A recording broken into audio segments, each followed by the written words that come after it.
Guys, malam ini guys, bertiga guys.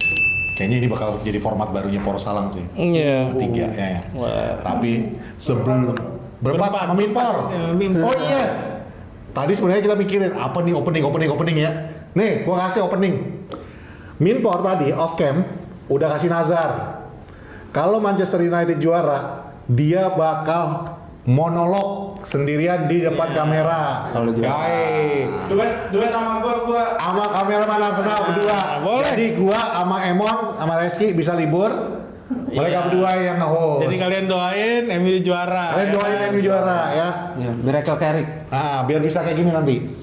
Nah, Gaya Lamens. ngomong Lamens. Apa? Onana nih mau balik, makanya Apa kita itu, bertiga cuy? ngumpul di sini nih. Mau ngebahas Onana kita. Jadi satu episode ini khusus buat Onana. Jadi tetap tongkrongin ya. Habis itu kita udahan ya.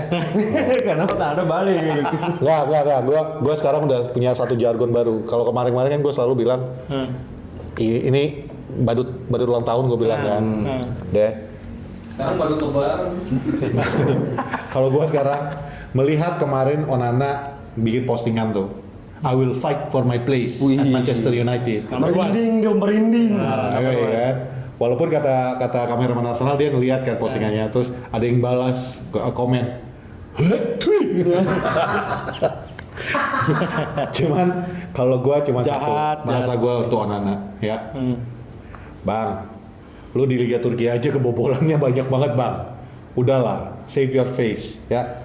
Main aja di mana kek. BRI no, Liga Indonesia. Oh, ikutin ininya dong abang ya dong Jules Onana. Iya, balik lu ke Depok ya nggak? Iya, boleh Onana. Ya pokoknya kita bahas Onana lah ya. Kalau kalian mau dengerin tongkrong. Ya udah sekian episode kali ini kita nggak lanjutin lagi, oke? Dah, bumper dulu.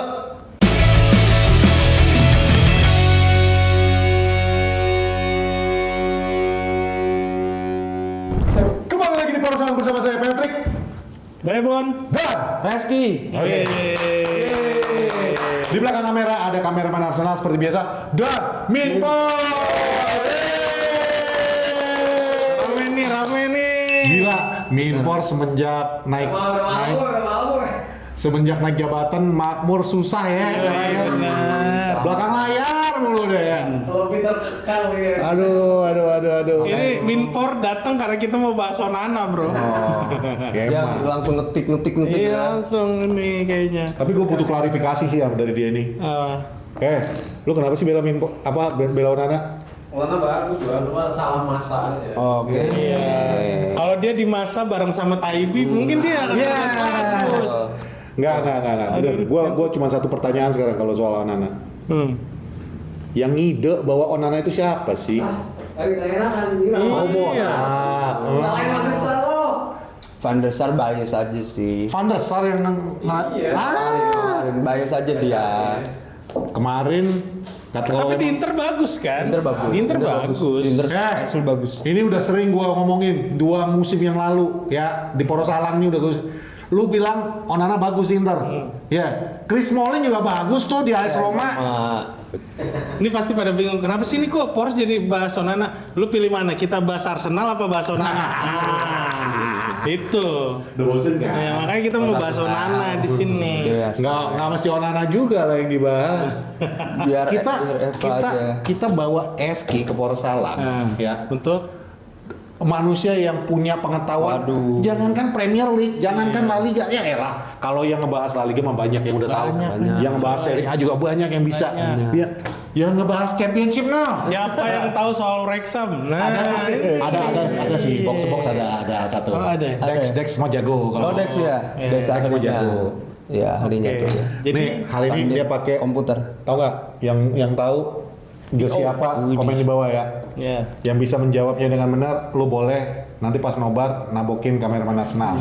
Oke? Gue pengen ngeliat komentar Pertamax bang Porto. Porto. Iya, Agowa. Iya. Samu. Siapa dulu strikernya yang demen banget bikin gol ke gawang kita?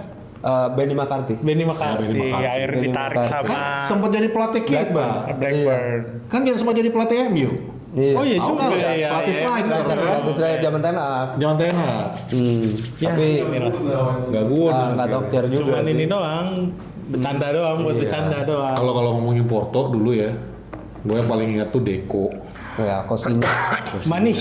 Manis, Iya, Manis. Luis Alberto, Strikernya satu lagi yang akhirnya pindah ke Liverpool. pindah Liverpool, strikernya Siapa? Porto. Porto apa Benfica ya? Benfica kali yang ke Liverpool. Nuno Gua Gomez. tahu. Nuno Gomez. Nuno Gomez Benfica. Benfica. Nuno Gomez. Blackburn dia. Ya, jadi sekarang kita mau bahas Porto. Dari Porto. Karena Manchester United. Aduh, sorry ya gue sambil Sorry, batuk. mohon maaf banget. Gue menyebutnya Manchester United, ya Allah. Di mana harga diri gue? Karena kalau bahas sang MU King, Ya, King, MU. King Musang, itu kok Musang King kan yang bener kan? Musang King, Musang Musang King. Nah, itu kalau ngebahas si Raja Premier League, si MU kan udah bosen ya. Iya. Mendingan kita bahas Oldham Athletic. Oh. Bahas Wrexham aja. Apa? Kenapa Wrexham? Sih nggak masuk dong. Wrexham daripada ngomongin MU. Karena udah King kan? Udah King. Udah King, udah Raja nggak usah di antara dibahas. Raja. Raja mah udah di Raja. Bahkan matahari bersinar tuh. Bah, MU. calon juara. Calon juara. Juara. 21 is coming man, 21 is coming. Halu lah udah. Tapi Oke, dua saya hari aja dulu. langsung masuk ya daripada kelewat halu ya teman-teman ya. Main 27 kali. Menang 13, seri 9, kalah 5. Kalah 5 Iya, itu ini kalau lima. semua tidak ada di zamannya Michael Carrick. Belum. Belum. Kemarin hampir lawan West Ham. Oke. Ya. Dan hampir juga lawan Everton. Itu yang gua kemarin debatin sama Patrick. Sebenarnya Everton tuh ada chance buat banyak nyetak gol, tapi nggak kejadian. Masih ada Dewi Fortunanya lah. Oke. Malah justru kita yang comeback ya kan. Oke. Menurut lo Niki, sampai di game kelima under Carrick ini, kelima kan ya? Ke-6. Mau ke 6 under Enggak, Carrick 6. ini. 5 kali menang, 1 kali seri. Iya, iya. Fulham, Arsenal, City, Iya. West Ham, Everton. Oh, berarti ini di game week Ini game ke 28. Ya, ini game Game week ketujuhnya 28 ini salah satu yang bakalan bunuh-bunuhan tuh ada pasti semua mata bakalan tertuju ke Arsenal lawan Chelsea. Oke, Walaupun ya. kita tahu Chelsea lagi berantakan.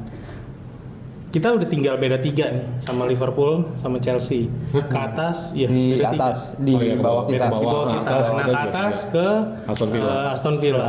Nah, menurut pandangan lo gini, ini kita mau lawan Crystal Palace yang which is udah banyak pemain-pemain bagus nih. Kemarin kan pada diambil-ambilin tuh siapa aja? Gihi. Strand Larsen, Arsenal, terus si siapa aja sih? Gihi hilang. Gihinya cabut tapi. Udah pada Gihi udah cabut. dia udah memperbaiki lah kekurangan Oke. dia. Kemarin nggak ada Mateta, sekarang ada Strand Larsen langsung bikin 2 gol. Ngelihatnya kayak gimana nih, Ki? Ngelihat pertandingan kita kemarin di West Ham udah kewalahan, di Everton ya makin kelihatan. Low block mati kita. Iya. Cuman ya kemarin yang gue bahas sama Patrick, dengan mereka main low block, pemain-pemain ini udah pinter lah, udah Oke. pinter gimana cara ngebongkar ya. Tapi begitu ada kesulitan kayak Bruno, terus si siapa namanya Casemiro kemarin kita juga udah bahas. Di pertandingan Everton kemarin kayak buntu. Kalau misalnya main nggak kreatif mungkin itu beda cerita. Oke. Nah menurut lu gimana nih Ki, ke depan? Menurut gua lawan Everton kemarin sebenarnya itu adalah gue pakai quote-nya si Benitez lah. Nah, Kalau lu narik selimut yang pendek itu kepalanya, kalau lu narik ke atas kaki lu kelihatan, kalau lu narik ke bawah kepala lu kelihatan Iya, kayak iya. ketutup semua. Poinnya adalah keseimbangan. Jadi poin kemarin itu adalah MU lawan Everton itu adalah keseimbangan karena Kuncinya. karena mereka nunjukin sisi pertahanan mereka kuat. Tapi di situ cara mereka bertahan sangat solid. Nggak nunjukin bahwasannya kayaknya bakal kebobolan deh. Enggak, strong banget. Iya bener, gue ngerasain. Jadi bagaimana Maguire, Yoro, bahkan Everton berkali-kali dapat corner, kita kayak ngerasa Lemans bakal nepis. Iya. Apapun yang terjadi, Nggak tahu ya, itu lu ya. Kalau gua ngerasa begitu. Kalau- Karena di sisi itu juga serangan dari si Everton juga kan tendangan dari luar kota, dari luar gagal masuk. Cunianya yang gue lihat, yang gue perhatiin adalah kedewasaan si Chunnya, Untuk bagaimana ikut turun ke belakang. ikut turun Iya, ke turun ke belakang, stay bahkan Iya, yang iya, sesuatu iya. hal yang jarang gue lihat dari Chunnya, stay main di kiri. Ketika dia main nyerang di kanan di sisi kirinya Everton, Mazraoui sama Dalot Benar. dimasukin sama si Carrick. Jadi Carrick juga belajar dari pertandingan sebelumnya yang dia tarik keluar Ahmad. Sesko karena Everton backnya maju jauh ke depan, justru malah ini membuktikan MU dewasa dan MU tampil jauh lebih siap. Karena Iya, Everton iya. 7 kali ngegolin di atas 70 ke atas loh. Tapi MU bisa. Dan banyak juga gol-gol dari corner kayak kemarin. Iya. Dia kalau misalnya udah mandek ya itu taktiknya Arteta dipakai. Iya, Nah, ya tapi kan lagi- terbukti kan. Maksudnya gue ngerasa ngelihat solid. Ini Solid. tim solid gitu. Gue nggak ngelihat karakter yang lemah, enggak, solid. Ya. Itu yang gue bilang kemarin minggu lalu. Kalau pas waktu gue nonton itu, apalagi di babak pertama ya, salah satu yang gue sangat happy ngeliat MU kemarin. Ya memang kita mandek, cuman satu chance kita amat di babak pertama. Ada Mbumo yang depan gawang. Oh iya, Iya, Satu. Bomo depan gawang. Cuman maksudnya kelebihan kita di babak pertama itu bener-bener yang namanya passing-passingan kita tuh enak banget. Dilihat. In control of the game. Yes. Ya Everton juga punya peluang untuk nyerang. Iya. Tapi ya kayak lu bilang tadi, itu rata-rata long shot Iya, dari luar. dari Jadi luar. udah terkontrol, lu nggak akan bisa membahayakan. Yes. Yang dimana ya harus kredit ke Lamens juga ya. Iya. Kalau tadinya si Badut mah itu udah kebobolan juga kan gitu. Tuh. Kredit to Lamens dia juga bisa membaca semua tendangan-tendangan tersebut. Nah itu yang menurut gua kemarin gua debat sama Emon karena gua bilang gua sih nggak ngerasa ada ancaman sama sekali, gua bilang. Gue sepakat. Karena menurut gua itu yang bahasa gua minggu lalu itu adalah the game was in control. Iya. Bahwa boleh lu nendang, tapi lu boleh nendang dari luar. Lu nggak bisa bawa ke dalam kotak penalti. Masuk ke kotak penalti. Karena kalau lu lihat berapa kali touches mereka di dalam kotak penalti MU itu dikit banget. Bener-bener dikit banget. Jadi Tapi lanjut. jadi for me ya gue setuju sih yang lu bilang. Enggak sebelumnya gue gak kepikiran. Kata-kata yang gue senang dari yang lu pakai itu tadi adalah kedewasaan Manchester United dan kedewasaannya Michael Carrick. Bahwasannya ya nggak cuman kalau kemarin kan di bawah Amorim musim sebelumnya kan kita susah banget bikin gol. Kayaknya difokuskan banget ini. Bahkan pembelian kita itu 3 langsung serangan depan kan. Sesko. Tanpa ya yang akhirnya juga menjadi mungkin bumerang bagi seorang Amorim.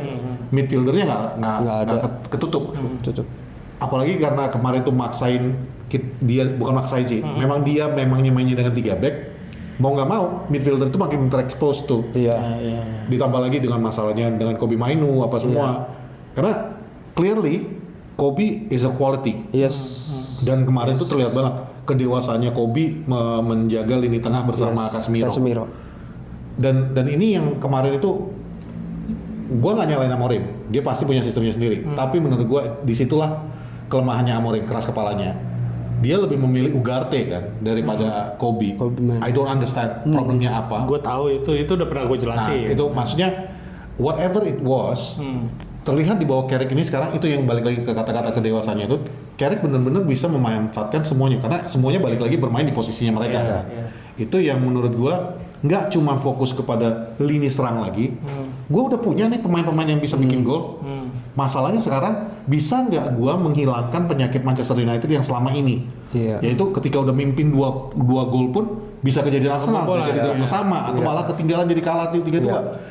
Yang gua lihat kemarin lawan Everton, bahkan West Ham. Di West Ham itu kita kalau dibandingkan West Ham sama Everton, banyak yang bilang Everton tuh kita main jelek dan gue sepakat.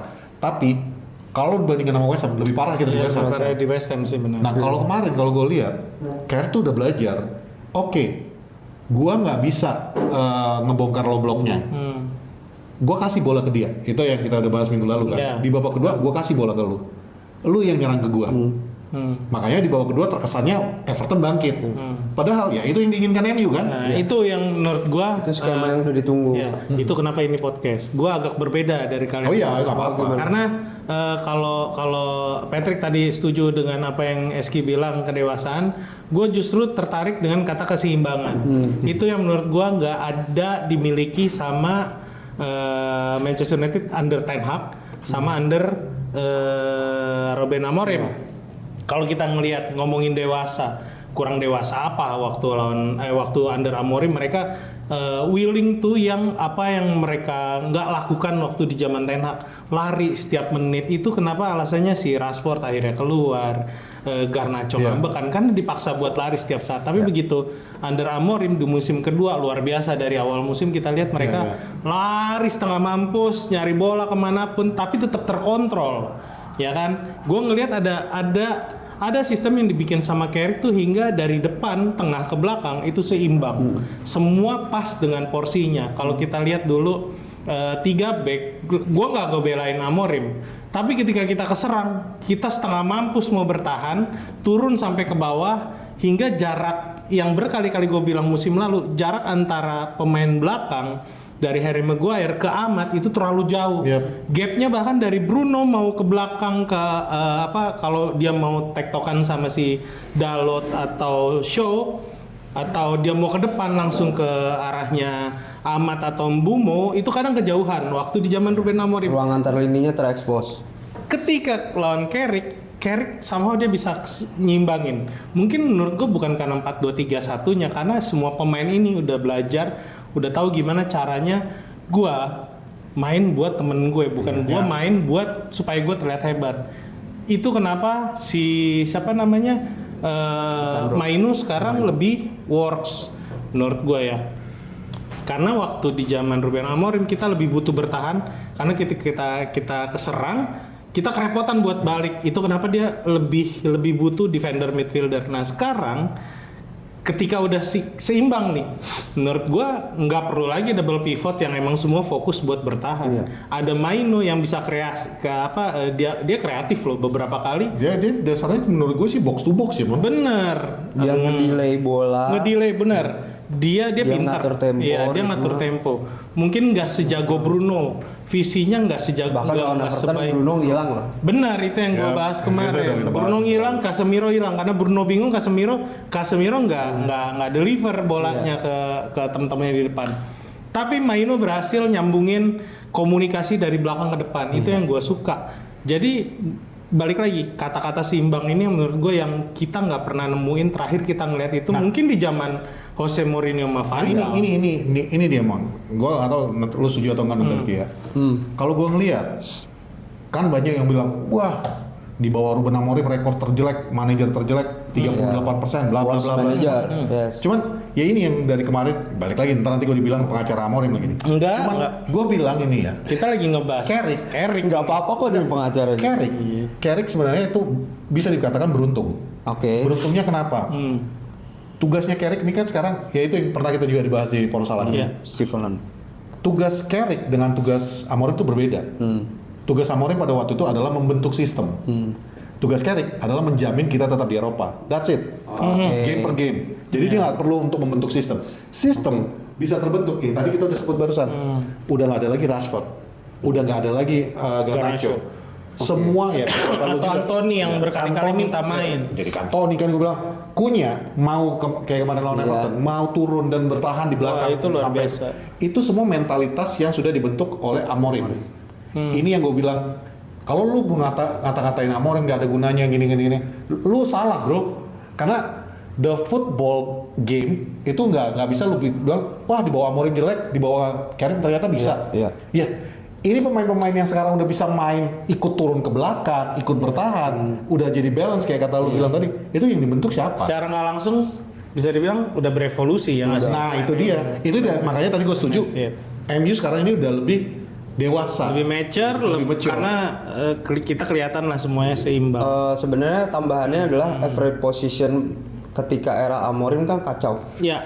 Dan benar. Ketika era karena banyak perubahan itu karena kita bahas. Di eranya siapa nih, Carrick lebih lapis kan. Bruno 4-4-2 bertahannya kan, Bruno di depan dengan Mbeumo jadi 4-4-2 dia bertahan. Average posisinya tuh lebih rapi. Tapi gue setuju, nggak mungkin lah nggak ada efek dari Amorim. Gue setuju banget. Karena memang waktu Chelsea juara aja, pelatih sebelumnya tuh berterima kasih sama Villas-Boas kalau nggak salah. Di Matteo tuh makasih sama Villas-Boas, saya lupa. Karena berkat lu juga ngelolosin gue jadi mudah untuk jadi juara. Jadi ada pasti efek ada. Nggak mungkin nggak ada. Ditambah lagi ya, Ki, kalau gue perhatikan yang sekarang ini Manchester United-nya, Lu lihat nggak? Ini semua pemain sekarang tuh they actually play for each other. Betul. Ini yang ruang ganti itu jadi sehat kan. Iya. Nah ini efek Carrick ini menurut gua itu bagus. Iya. Karena dia bekas pemain di situ, dia grow up di Manchester United. Legenda lah sosok. Ya kalau nggak bisa katakan grow up karena dia West Ham kan dasarnya. Cuman maksud gue itu dia sudah mengenal Manchester United ini. Kalau boleh kita pakai istilahnya Gary Neville, DNA-nya United ini udah dia hafal banget. Itu yang menurut gue. Tapi kalau lu bilang tadi kita jaraknya udah jadi rapi, kalau gue bilang itu bukan Carrick. Itu Karena ini yang seorang Patrick akhirnya melakukan research ya. Ada satu persamaan. oke. Chelsea, Manchester United. Dia arahnya ke Holland, gue tahu. Steve Holland. Iya. Yes. Jarak yang ada di sekarang ini yang lu bilang antara back ke midfielder ke striker Rapi. itu persis sama waktu Chelsea di bawah Jose Mourinho dan Steve Holland. Ya itu kenapa Carrick Gila. berhasil kan sebenarnya. Dan menurut gua Holland itu Holland ini ya Bener kan lu risetnya? Iya. bener kok. Nah, kali ini benar. Nanti dikasih. Gua riset 3 hari. Berarti nanti dikasih sumbernya. Nanti gua kasih lagi riset baru. Buat kalian yang nggak tahu di sini ada tulisan. Ada prompter. Ada problem. Enggak, Oke, cuman, ini cuman sana salah tuh. satu yang menurut gua pertanyaan sih bagi gua ya. Nah, Steve Holland tuh nggak pernah ngelatih sebagai pelatih utama loh. nggak pernah mau ada di depan. Dia Dia selalu asisten. mau Dia di ibaratnya belakang. Kayak Rene ya. Bukan. Ya, Rene pernah ngelatih, Rene tapi pernah ngelatih. kayak Rene tangan kanan si Iya Rene. maksudnya, gue nggak mau itu kan daerah yang diserang mulu ya. Iya. Mendingan gue fokus di pertandingan sepak Iya. bolanya, lu dah yang dapat mukanya gitu. Iya. Karena gue kemarin pas waktu ngeresearch itu kan, gue sampai kan dia ada linknya itu untuk nunjukin pertandingan Chelsea dan pertandingannya si MU kan.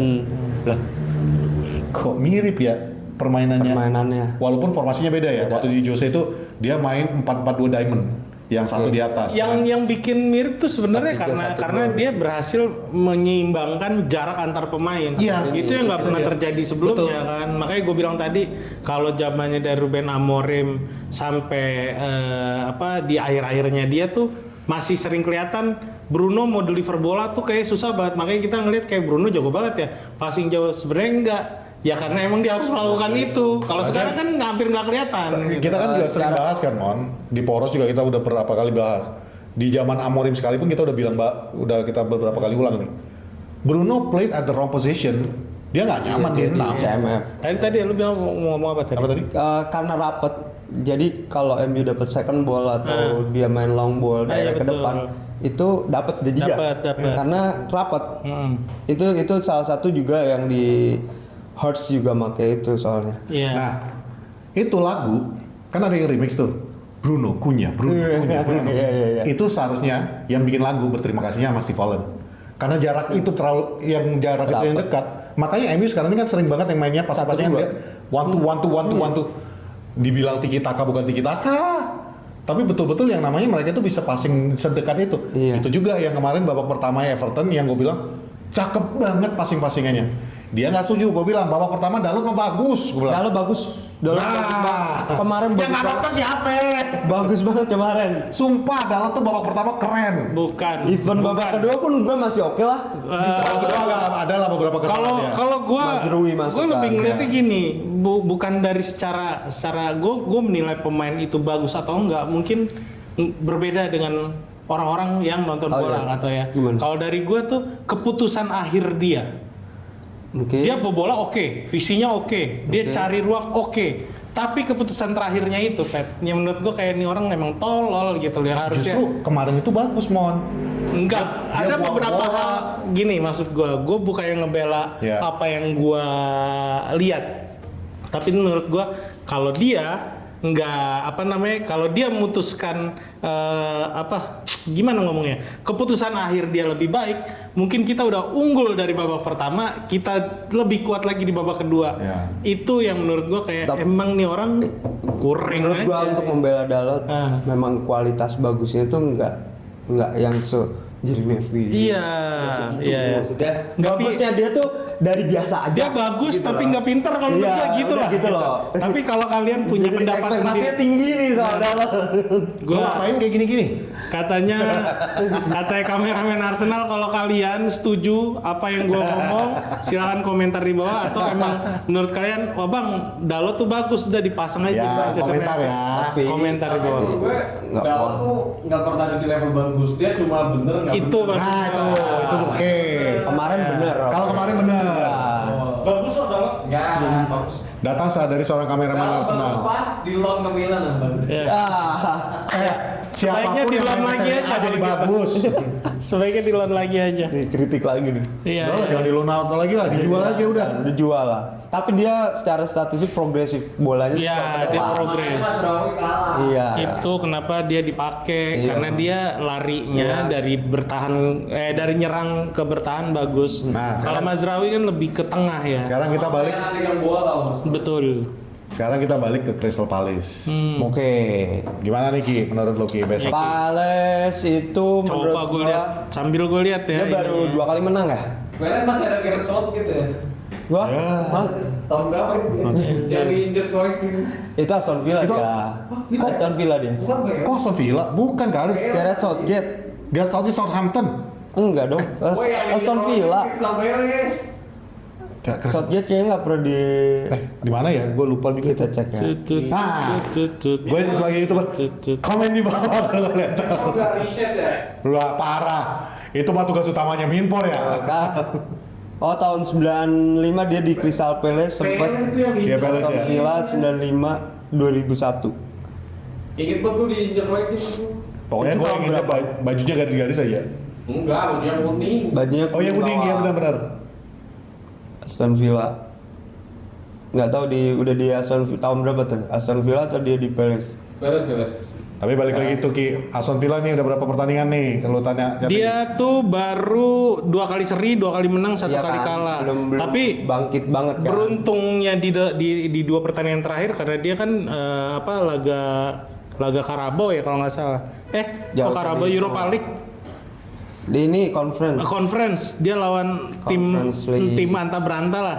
Zinski Mostar aja 1-1. Ya, terus terakhir dia lawan Crystal Palace, lawan Wolverhampton. Wolverhamptonnya kartu merah 1 Iya. orang. Menang 1-0. Dan itu pun di gol di menit-menit akhir kan si siapa? Si Guesen. Nah, lo ngelihat apa yang dibawa sama Glasner. Glasner, kita ngelihat belum ada perubahan sampai sekarang.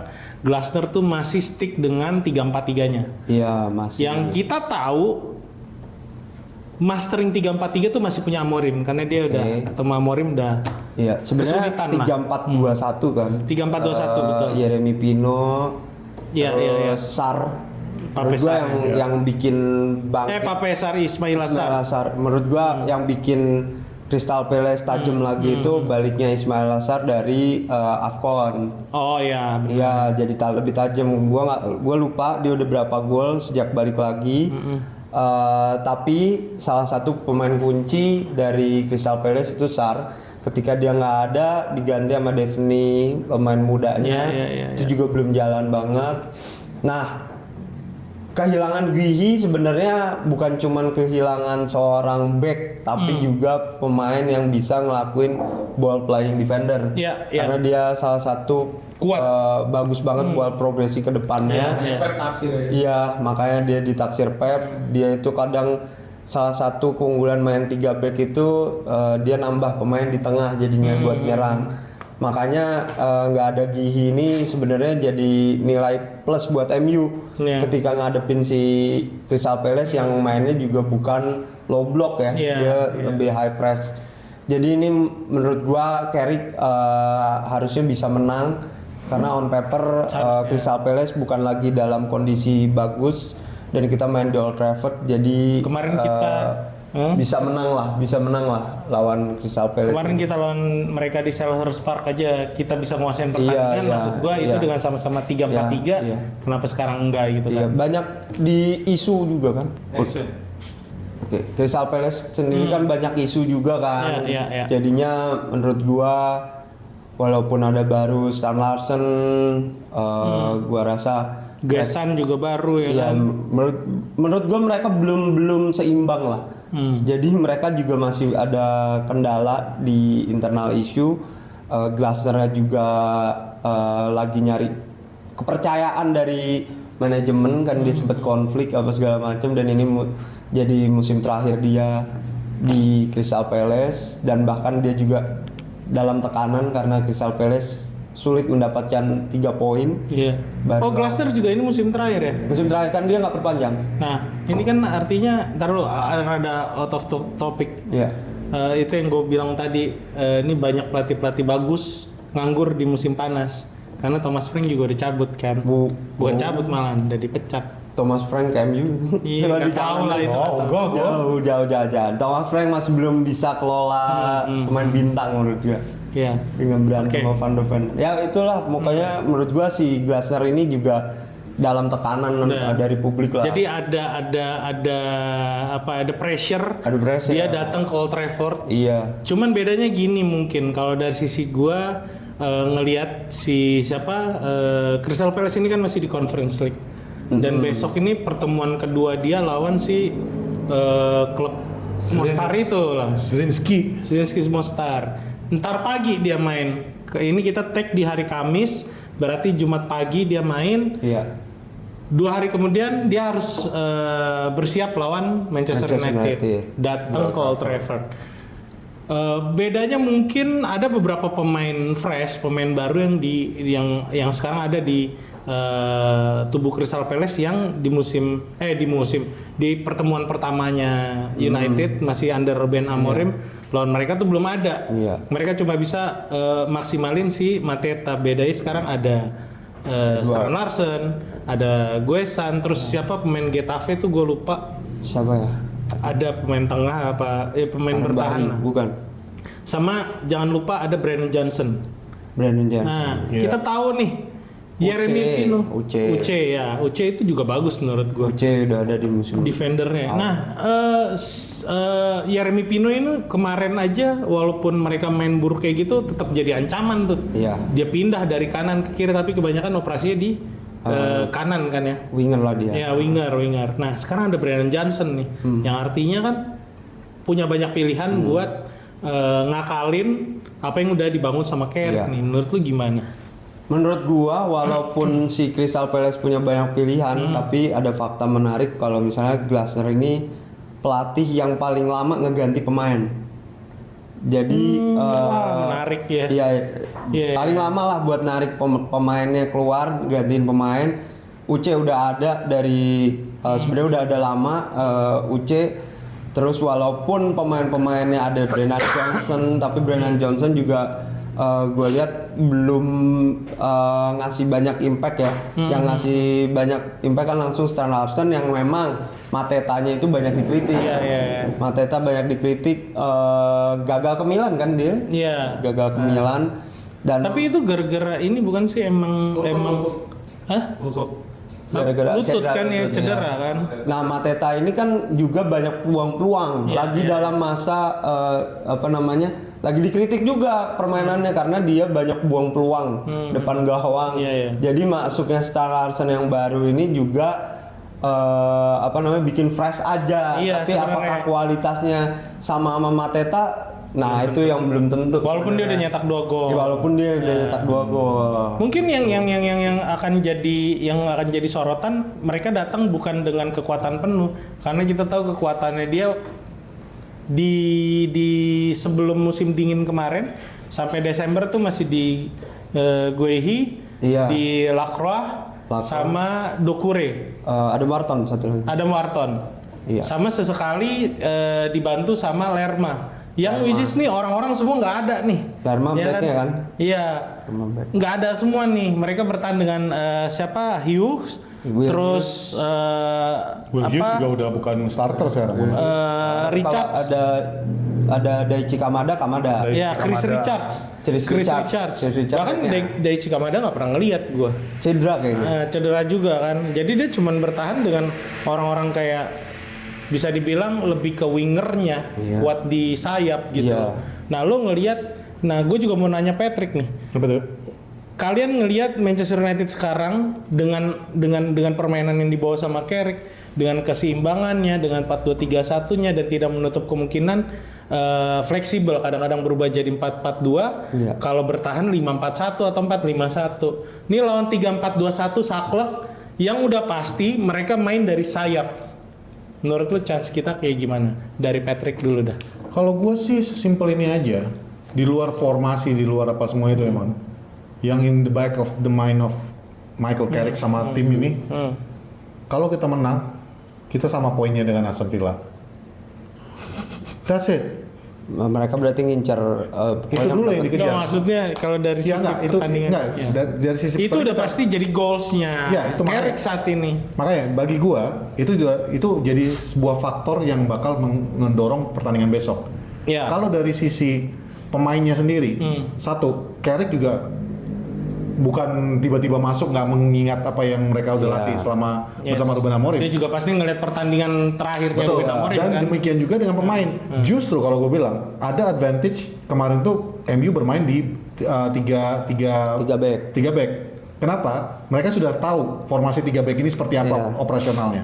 Mereka sudah bisa melihat di mana sih titik kelemahan yang bisa kita expose. Jadi menurut gua kalau balik lagi ke statement gue yang pertama, kenapa statement pertama gue itu menurut gue yang menjadi lebih penting? Mereka udah tahu nih, kita nih sekarang on a winning run. Ya, kita lagi bagus banget nih track record kita. Ditambah lagi Unbeaten. masih man, 2026 satu-satunya tim yang belum terkalahkan cuma MU Sang King. Kelas. 21 is coming. Jadi kalau misalnya gue bilang faktor pertamanya itu yang gue bilang bahwa if we win this, kalau kita menang pertandingan besok lawan Crystal Palace, kita literally level on point dengan Aston Villa. Iya. Dan Aston Villa itu walaupun mereka akan bertemu dengan Wolves ini, Main itu di Molineux masalahnya. iya main di Molineux dan Arsenal aja bisa disamakan 2 sama kan gitu ya. Tidak ada kemungkinan untuk tidak terjadi. Mau protes fans Arsenal. Jangan bahas Arsenal kan bosen. Itu. Nggak bahas Arsenal, gue cuma ngasih contoh bahwa Arsenal Ke bawah aja ya? Gue kasih bukan Arsenal. Siapa sebelum Arsenal? Wolves juga nahan tuh. Wolves Dan Liverpool. MU juga ditahan Iya, kan. iya. Jadi menurut gua there's every chance dan ditambah lagi Aston Villa sekarang lagi ngedrop point. Itu yang menurut gua itu bisa jadi booster confidence-nya pemain-pemain MU. Kalau dulu Mon, gua kan khawatir. Karena kalau udah lagi winning run kayak gini, biasanya pemain MU dulu ya, mentalnya itu jadi khawatir, jadi beban. Kalau yang ini sekarang menurut gua lebih percaya diri melihat mereka, Iya. khususnya kayak model-model Sesko, Cunha. Yang sebelum lo masuk lo yang jawab, yang ibaratnya off sedikit melenceng gua dari omongan ini, banyak yang bilang Sesko udah worth it untuk menjadi starting lineup. No. Kalau gua pribadi, gua pengennya dia tetap dari sub karena proven nih 3 pertandingan lu bisa menghasilkan sesuatu yang bagus. Modern Solskjaer. Iya. Ya, Iya, dia model bisa selesai. jadi senjata rahasianya Betul, itu. siapa namanya? Carrick. Sebenarnya bukan senjata rahasia. Apa? Carrick itu berpikir seperti apa yang selalu gue bilang dari dulu. Lu punya pemain yang larinya kenceng-kenceng banget nih. Iya. Lu biarin aja mereka capek duluan. Habis itu baru lu turunin pemain kenceng lu. bisa, Kelar. bisa. Itu mah harus tactic genius. Itu cara yang dipakai pelatih jadul gitu. Iya, Tapi- tapi it works man. Nah, kalau dari lo Ki, gimana Ki? Ya nambahin juga kemarin slot masukin Rio Ngomuha menit-menit Ngomuha, akhir, iya. menit-menit akhir buat ngacauin juga Iya. tuh, karena udah lelah. Itu works ya. Iya, Sesko juga mungkin bisa dipakai karena dia punya sprint yang bagus. Terus kalau ada Sesko ada target man. Yes. Betul. Ada orang yang dituju di depan gitu loh. Betul. Beda pergerakan seorang striker murni sama Mbumbo tuh beda. Sama Mbumbo mungkin ketika winger kan. Amat udah kan beberapa kali mandek akhirnya ditarik masuk Sesko kan. Itu tadi yang Itu jadi- lo bilang tuh soal decision. Nah, Amat tuh decision makingnya menurut gua harus dipertajam sih harapnya. iya betul. Ini- Nggak boleh terlalu lama Ketika dibiarin. Bruno kemarin tuh ada momen lawan Everton Bruno kosong, dia nggak ngasih terobosan yang bagus gitu. Mungkin ya Nah, itulah. menurut lu gimana? Ki, lawan Crystal Palace besok. Iya, menurut gue di atas kertas MU harusnya menang mudah. karena Crystal Palace tidak diuntungkan, satu skuadnya pincang. Mau bagaimanapun Gihi adalah kapten sekaligus pegang peran ya di build up-nya si Crystal Palace. Tanpa dia kalau Crystal Palace menurut gua mainnya hampir sama Amorim, dia vertikal langsung ke depan. Cuman bedanya tengahnya nggak terlalu banyak lari. Ya, ada Wharton di tengah. Adam Wharton tuh yang bagus menurut gua. Adam Wharton ini salah satu pemain yang walaupun timnya kurang bagus tapi dia selalu tampil konsisten. Ini yang Tapi ada beberapa kali salah satu kunci. kemarin itu Crystal Palace lawan pertandingan sebelumnya tuh apa ya dia tuh? Aduh, yang dia kemana? salah passing blunder akhirnya kebobolan. Ya ada. Iya, Gua itu. lupa lawan mana. Ya karena gua selalu merhatiin Wharton sama Elliot Anderson kan. Iya. Elliot Anderson Crystal Palace lawan Nottingham Forest yang kartu merah dia ya. yang Iya, benar. betul. Kebetulan ini ya dia. Nah, tapi lawan Burnley juga dia salah passing. Burnley. Burnley juga salah satu tim yang main ini lagi pressing.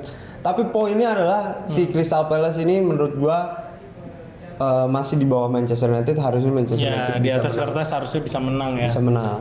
Gitu sih poin gua. Benar. Jadi Sorry daripada nanti komentar lawan Chelsea yang Lawan ada Chelsea. Wharton kena kartu merah dia salah passing. Enggak, yang dia 2 kali blunder. Satu dia salah passing ke belakang, kedua dia mau back pass tapi dipotong. Ya. Dia nggak ngeliat ada pemain. Nah, Dan itu dia- lawan Burnley. Enggak, itu lawan Chelsea. Itu yang dia Lawan kena Burnley kartu dia merah. kalah 2-3. nanti kita cek. Ya. Dicek aja. Ya, komentar lagi di bawah ya. Ntar di Kita bawah. perlu cek. Gitu. Jadi fokus sekarang menurut gua kalau dari pembicaraan kita dari tadi fokus kita tuh sebenarnya ke orang yang bernama Benjamin Sesko ini. Iya. Ya kan? Tapi dia belum selesai tadi. Udah, gua udah Udah lengkap. selesai. Makanya Lengkap lah. jadi kalau lo juga bilang ini super sub dan sekarang ini udah jadi apa ya pembicaraan di semua pandit, bahkan gue nonton Stratford Paddock mereka setuju kalau Sesko tuh jangan dimainin dari awal. Yap. Dia tipikal sekarang tuh model-modelnya kayak Chicharito atau si siapa dulu? Ole Gunnar Solskjaer. Ole Gunnar Solskjaer. Ini anak yang mentalnya begitu masuk dia langsung ngeblend sama permainan.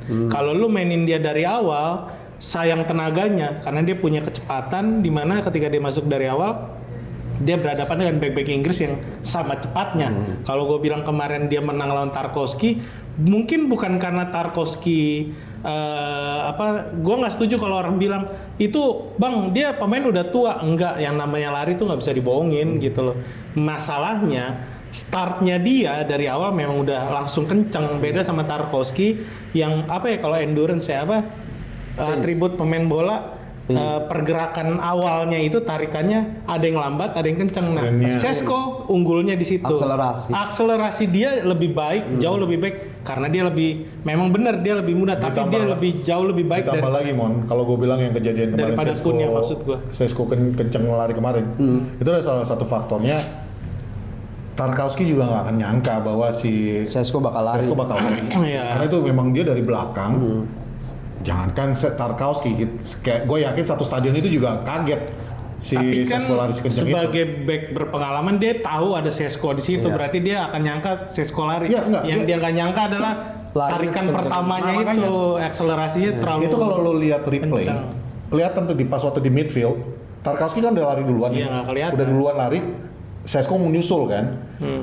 Tarkowski itu menutupin ruang tengah supaya midfielder nggak Itu masuk. udah benar, itu udah benar benar. yang dilakukan Tarkowski. Yang bikin dia kaget adalah ketika tiba-tiba yang dia lihat itu Sesko yang maju dan dia udah nggak bisa kejar lagi karena dia udah slow down. Oke. Ya, tadi kita kembali kan jadi Seskonya. potongan Sesko. Sesko. Jadi ini bahkan gue catat Roy Keane sama Ian Wright tuh udah prediksi kalau dia bakal impact lagi nih di pertandingan Crystal Palace. Tapi dengan catatan dia masuk sebagai pengganti. Tumben nih Keane. Nah, Mungkin dia kalau misalnya nih, ini ada update terbaru nih. Apa tuh? Katakanlah United main possessionnya. Kita tahu banyak pemain Crystal Palace yang cedera dan itu menurut gue pemain-pemain kuncinya. Kalau misalnya Carrick ngelihat ini sebagai suatu kesempatan terus dia nurunin Sesko dari awal. Sayang sih. Misalnya Kalau gue memang orang yang pengen ngelihat Sesko main dari awal, karena gini, karena dia udah dalam 3 laga ngasih impact, ya Carrick harusnya reward lah buat Sesko. Karena juga Mbeumo juga mulai kelihatan kesulitan di depan. Sebenarnya kan dia tuker peran kan sama Cunha, tuker peran lagi sama Bruno kadang di depan ke depan. Nah makanya cobalah Sesko sebagai target man. Dan lini pertahanan Crystal Palace tuh lama loh nggak ngelakuin clean sheet, kayaknya kemarin doang nih baru clean sheet. Coba lah untuk ngasih target man di depan, nggak ada masalah menurut gua. Laga ini bukan laga yang bakal sulit buat MU sebenarnya. Apalagi di Old Trafford. Apalagi di Old Kalau lu Trafford. Fed gimana? Kalau gue sih sayang aja, maksudnya Lo masih tetap ke gue pengen dia tetap di sub dulu. Ya walaupun Lacroix tuh kencang sih. Lacroix kencang. Emang Dan kencang. jangan lupa di posisinya Sesko itu ada Yeremy Pino. Nah makanya, kalau gue sih lebih ngelihatnya kombinasi Mbeumo dengan Cunha di depan bersama Ahmad. Ini udah bagus, padu. Kenapa gue bilang padu? Ya mungkin gue old school ya ngelihatnya. Dan Carrick juga gue yakin dia bawaan dari Sir Alex Ferguson. Artinya masih old school juga. Ya udah babak pertama lu capein aja dulu itu semua, Lacroix semua. Terbukti kan kemarin Tarkowski kehilangan tenaga ketika dimasukkan ini Sesko. It works, why not? Bisa. Ditambah lagi juga. ini Bisa. Balik lagi, don't break up the winning team kalau menurut gue. Bener juga. Mbeumo, ya gue setuju. Mbeumo 2-3 pertandingan terakhir ini kan mulai agak kesulitan ya. Dia. Mungkin faktor fatigue, kecapean juga bisa. Karena dia dari AFCON langsung main. Belum ada stop sama sekali nih Bruno Mbeumo. Walaupun kita cuma main seminggu sekali, bahkan kemarin 2 minggu sekali. Tetap aja menurut gue ini fatigue dalam mindsetnya bahwa ngerti. Apalagi ketemu sama tim-tim low block atau besok juga dengan 3 back. It's not going to be an easy game buat Mbeumo kan. Menurut gua kalau lu masukin Sesko dan dia frustasi, you really don't have anyone else untuk masuk. Kita in depth squad kita itu nggak terlalu dalam, itu yang menurut gua. Jadi kalau lu masih bisa simpan Sesko sebagai boleh kita bilang senjata rahasia. Ya udah itu senjata pemungkas lu. Karena kalau lu masukin Sesko duluan, berarti yang lu cadangin antara Mbeumo Cunha atau Cunha. Yang lagi kemungkinan bagus besar adalah Cunha juga nanti ujung-ujungnya yang disimpan. Kemarin itu dari awal musim sebenarnya gue juga berharap Mason Mount tetap bugar ya. Karena udah terbukti ketika Cunha, Mason Mount sama Mbeumo itu barang yang beda. Kalau ada Mason Mount mungkin it's a different story. Mungkin ya Mason Mount. Tapi coba update Minpor yang ada yang bakalan comeback belum ada ya? Deli itu kemarin udah latihan. Cuma gue lihat tadi. Dorgu juga disuruh jangan. akhir April. Ya, Mason Mount, Martinez bahu kan. Martinez kayaknya Liha udah bisa main. Kalau si Mount masih lama ya? Iya, salah satu Bukannya akhir Maret apa awal April kalau nggak salah. Mason tuh apa ya? Dia tuh kayak penyakitnya sekali kelihatan sakit, yang lain kelihatan gitu. Mason Mount itu makan gaji buta udah. Begitu. Sayang ya, padahal itu pemain bagus ya. Dia fans Chelsea. Iya. Ya iyalah. Taruhan gaji. Enggak. Soalnya dia nggak taruhan. Dibahas lagi. Soalnya dia nggak taruhan. Dia cerdas. Dia tuh kalau taruhan itu biasanya pizza, makanan ya, bukan gaji sebulan ya. Bahaya. Konteks. Kalau taruhannya gaji 1 bulan, gila kan? Tapi Cuman kalau gue sih, tapi kalau gue sih temen gue bayar tetep. Tapi itu kan gara-gara pemain Indonesia. pancingan ya. Pancingan. Oke, kita udah ngebahas dari tadi nih.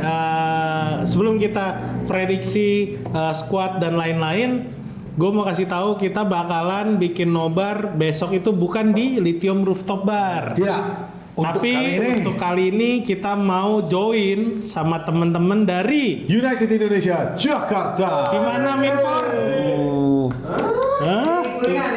Di Kuningan. Apa nama tempatnya? Namanya nanti ada di sini ya biar kerja. Ya. Nah, Namanya ada di sini ya, teman-teman. di sini. Uploaded Bar. Uploaded Bar. Kalau lo mau lihat lengkapnya, alamatnya nanti ada di sini. Ada di sini. Ini ada di sini. Enggak, pindah lagi ke sana. Ya, di Kasihan, World editor ya. Capital Tower Kuningan. Oh, di ke atas ya, naik ke atas ya. Kuningnya. Ya, iya. Oke. Nanti. Ya. Gua bonceng. Kita malah ngebahas jalan. Ya intinya itu ya. Berdua Kita gitu, nggak ada aneh. nobar di Lithium Rooftop Bar karena Kebetulan di Lithium Homebase ada- kita lagi ya, ada event, acara event. buka bersama gitu. Jadi kita pindah dulu sekalian join silaturahmi Kalau sama teman-teman istilah United Indonesia kalau istilah Jakarta. gua, ya mungkin ini udah rahasia umum lah ya. Please coming home. Ini kan Poros Salang ini isinya United Indonesia rata-rata. Gua enggak Arwin sama Ais satu. Sama ya, Ais. ada Arsenal Indonesia, supporter Ais satu di sini. Jadi impostor. Kita buka ke sana komunitas. Jadi kalau gua pas waktu Minpor ngeposting tadi di Twitter, gua langsung bilang going back home. We're coming back home. Emang dia coming back home ya? Ya iyalah. United Indonesia. Dari zaman saya nggak pernah muncul. Pusat. Jangan pernah lupa dari mana kita berasal. Betul, itu yang penting. Uya kan. Nih anggota baru nih UI Jakarta. Pak izin. Apa Kita yang ngecen mana apa nih? ya? Ngecen apa nih? Ngecen terus. Iya. Capek dong. Keding to Eric the King. Ya gitu. On the first day of Christmas. Sampai 12. Oke. Sebelum kok dari tadi gua mulu sih, lu dong. Oh singkat kata-kata. Nah, kata-kata. Kata-kata pada hari ini. Jangan pernah ragu untuk melakukan sesuatu, memulai sesuatu. Karena memulai itu lebih sulit. Tapi hasilnya akan memuaskan. Apa coba? Apa dah? Oreng. Ya udah, itu aja guys pembahasan kita hari ini. Bukan, belum. Oh, belum. Belum. Prediksi skor? Oh iya, prediksi. Benar. Oke. Jadi jeans. Nggak. Ya, benar. Kalau jinx kita nggak percaya. Soalnya Raja itu nggak perlu yang kayak gitu. Kita bukan Arsenal. Apa nih? Obim Palim Gambreng. Obim Apa Palim nih? Gambreng ya. Siapa duluan? Iya, Enggak, aku duluan. Oke. cari gampang. Dari gampang. Kalau menurut gua besok Manchester United akan memenangkan pertandingannya. Wih, gila lu. Gila. Ya pasti lah. Tapi kalau kalian Bang Pet mah suka halu. Ya, kalian Tulis betul. komentar di bawah. Karena gua adalah satu-satunya yang sampai detik ini mengatakan 2-1, juara MU 2-1, musim ya. ini. Nah, kenapa gua bilang menang? Tadi udah dikasih tahu kan faktor-faktornya Ya. apa. Karena ini penting banget untuk kita bisa mencapai di posisi 3. Betul. Mengukuhkan diri kita untuk di posisi 3. Tapi yang lebih lagi ya kondisi tadi Crystal Palace juga lagi berantakan. Nah, line up-nya menurut gua di depan. Ini seru nih. Belakang dulu Bang Patrick. Enggak, gua mulai dari Oh, depan. dari depan berapa orang? Nanti ada ininya ya, grafiknya. Oke. Dari depan. Ntar dulu, strateginya. Strategi 4-2-3-1. Lapar dulu dong. Oh iya. Nama programnya apa? Oh iya, Oh. benar. Aduh. Strategi apa bukan? Aduh, strategi. Apa tuh? Langsung aja ke jeng. Line up, MU. Apa? Gue juga lupa lagi. Tarung Formasi.